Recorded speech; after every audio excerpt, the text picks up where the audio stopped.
Hi friends, welcome back to my channel. ఈరోజు మన ఛానల్లో ఒక మంచి ఈవినింగ్ స్నాక్స్తో మీ ముందుకు వచ్చానండి. ఏంటి ఇది చూడగానే ఏదో చికెన్ ఫ్రై అనుకుంటున్నారా? అలా అనుకుంటే మీరు పప్పులో కాలేసినట్టేనండోయ్. అదేంటో ఈరోజు మన ఛానల్లో మహేష్ బాబు గారు చెప్తారు, వినండి. నెయ్యిలో ఇడ్లీలు ముంచేసి తినేవాడి.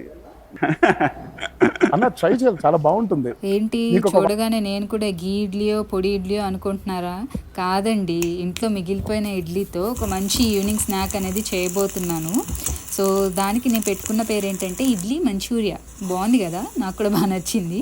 సో దానికి ఏం అక్కర్లేదు, ఇంట్లో మిగిలిపోయిన ఇడ్లీ, ఒక ఆనియన్, పచ్చిమిర్చి అండ్ కొంచెం చాట్ మసాలా ఇవన్నీ ఉంటే సరిపోతుందండి. వీడియోలో చూపించినట్టుగా ఒక ఆనియన్ని బాగా డైస్ చేసుకొని దాన్ని ఫ్రై చేసుకొని దాంట్లో పచ్చిమిర్చి, చాట్ మసాలా ఇవన్నీ యాడ్ చేసుకోండి.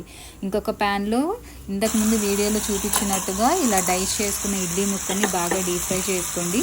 లాస్ట్లో అవన్నీ యాడ్ చేసుకోండి. దాంట్లో మీరు ఇంకొంచెం టమాటా కెచప్ యాడ్ చేసుకొని సర్వింగ్ బౌల్లో తీసుకొని తింటుంటే ఉంటుందండి. అబ్బా, దీని ముందు చికెన్ మంచూరియా కూడా పనికిరాదంటే నమ్మండి. సో నాకైతే సూపర్గా నచ్చింది, మీకు కూడా నచ్చింది అనుకుంటున్నారు. వీడియో ఫుల్ డిస్క్రిప్షన్ లింక్లో ఉంది, చూడండి. బాయ్.